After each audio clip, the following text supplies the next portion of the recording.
да, когда ставят задачу и, например, не хватает ресурсов времени, да, или каких-то технологий, материалов для выполнения этой задачи, это является препятствием. Методика решения проблемы система 5С в офисе говорят сегодня о комплексном подходе по выявлению, анализу и поиску коренных причин возникновения производственных проблем, выработке плана мероприятий по их системному решению.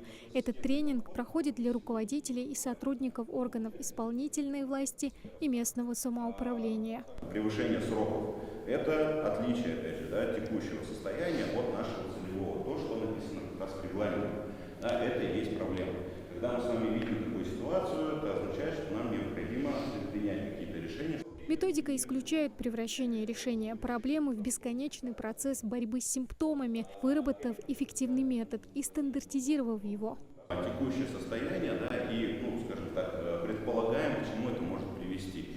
Да, очень часто это называют работу с рисками. В прошлом году в рамках проекта пройти обучение смогли около 20 человек из Ингушетии. Многие из них пришли и на этот тренинг. Основной темой данного тренинга является сокращение времени того или иного этапа в нашей работе, и информация, которую прилагается в данном тренинге, очень полезна и способствует сокращению и улучшению качества оказания услуг. Тренинг проводят для специалистов из Ингушетии представители Федерального центра компетенции в рамках национального проекта «Производительность труда». Общаемся на тему основы бережливого производства, инструменты бережливого производства, которые помогают оптимизировать процессы в органах исполнительной власти.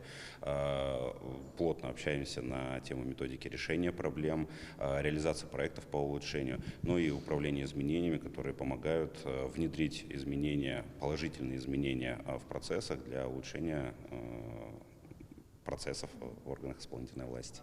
Это второй день тренинга. Накануне участники разбирали основы бережливого производства и корректирования процессов. Обучение рассчитано на 3 дня. В заключительный слушатели узнают больше о реализации проектов по улучшению и управлению изменениями, а также получат сертификаты об обучении. Тамара Хшагульгова, Молдгири Ахильгов, Магаз 24.